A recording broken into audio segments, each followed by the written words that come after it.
Let's reimagine Starfield through the lens where planets aren't just backdrops, but narrative ecosystems. Picture this.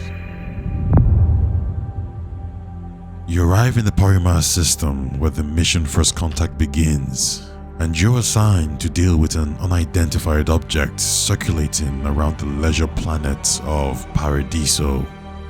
Upon contact, it turns out this happens to be a 200-year-old generational ship from Earth.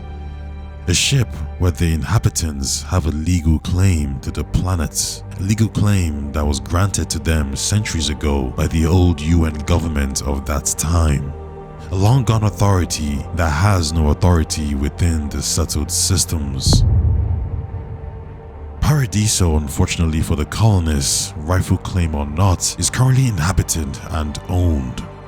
It is for all intents and purposes a high-end leisure resort planet owned by a corporate board and managed by smooth-talking CEO Oliver Campbell. I'm gonna cut to the chase. He wants the 200-year-old colonists gone, quietly, if possible, and by extreme means, if necessary. Someone would likely have to override the safety systems in the reactor computer.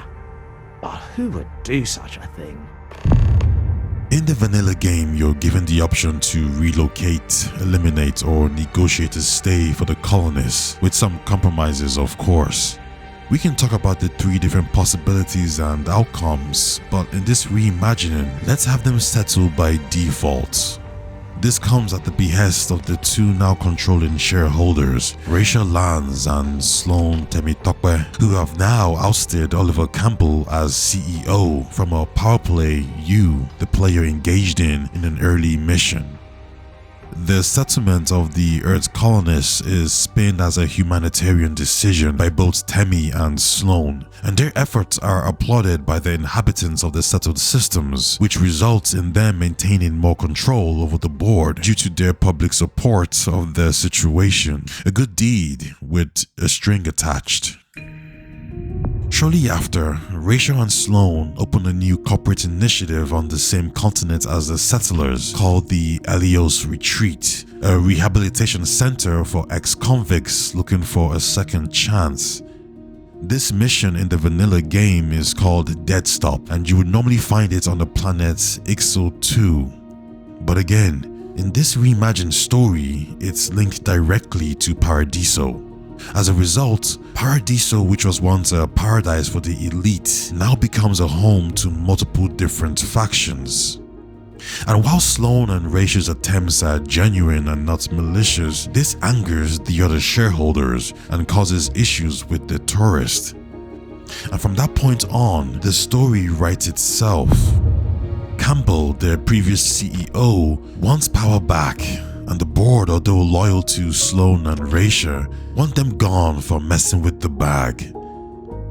The colonists, who were already angered by the current situation, are even more ticked off that ex-convicts are now at their doorstep. Ex-convicts that shouldn't be here. Ex-convicts on their rightful planet. Ex-convicts that seem to be receiving more resources and support from the Paradiso group. A group that also shouldn't be here. Make no mistake, this is our planet, and we intend for them to see this our way. The Truckers Alliance, seeing the emerging success story of their rehabilitation venture, also wants it gone as it threatens their way of life. Rachel Lance is an ally to them due to her ties with Laredo Firearms, but she's now a threat that should probably be removed. And just like that, someone makes a move and the investigation begins.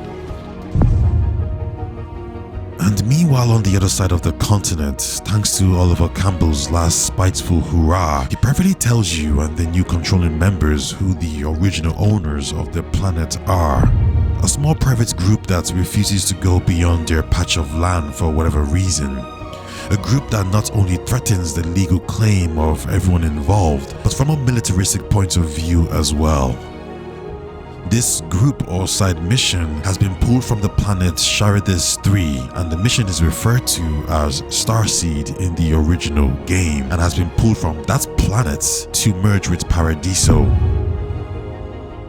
In the original game, you provide support in helping Franklin D. Roosevelt, Genghis Khan, or Queen Amarinis rule, and based on that, they might choose to reintegrate into the settled systems or plan a takeover.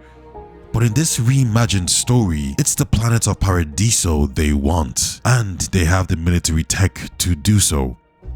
Genghis Khan wants to claim the entire planet by force and proceed from there. He strongly believes the settled system needs a leader that can rein in the quabbles of man, and he sees Paradiso as his first step or trial in executing this vision.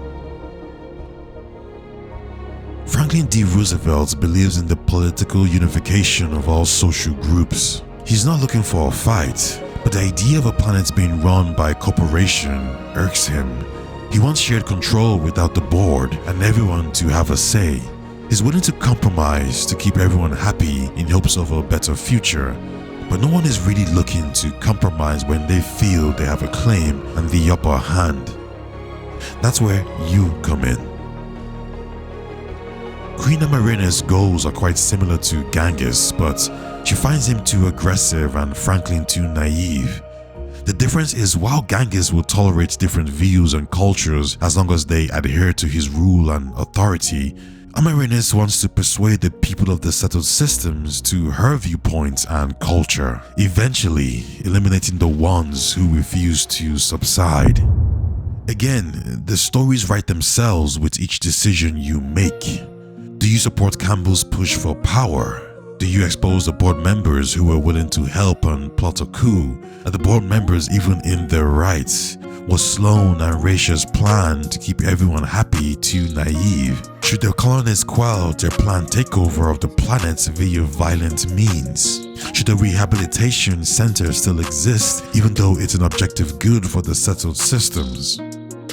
Are the Tracker Alliance in the right, a new group that you have now joined as the player?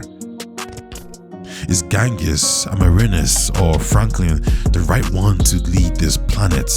Should it be done via war and the destruction of other factions? Or is a compromise viable? Will it lead to more tensions in the future if the wrong options are chosen? Again, what we've essentially done here is merge multiple different storylines, which means the decisions you make will have a larger impact on the world of Paradiso.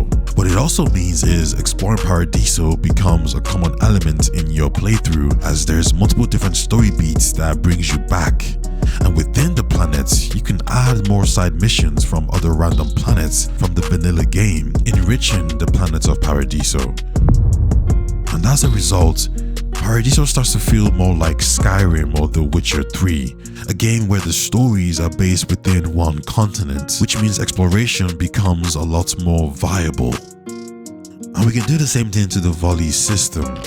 Neon and the Red Mao have a very similar aesthetic, and the mission Entangled could also be based on an outpost, as conducting controversial science experiments on a lawless planet fits the theme. And I have more examples to give you guys, and if you're interested I could lay out some other story beats, but I think you get the picture. Bethesda Starfield is a game brimming with ambition and many moving parts, but those moving parts have been weighed down by loading screens, disjointed mission design, and disconnected world building. But what if these missions didn't take place on multiple different planets? What if missions like First Contact, Dead Stop, and Operation Starseed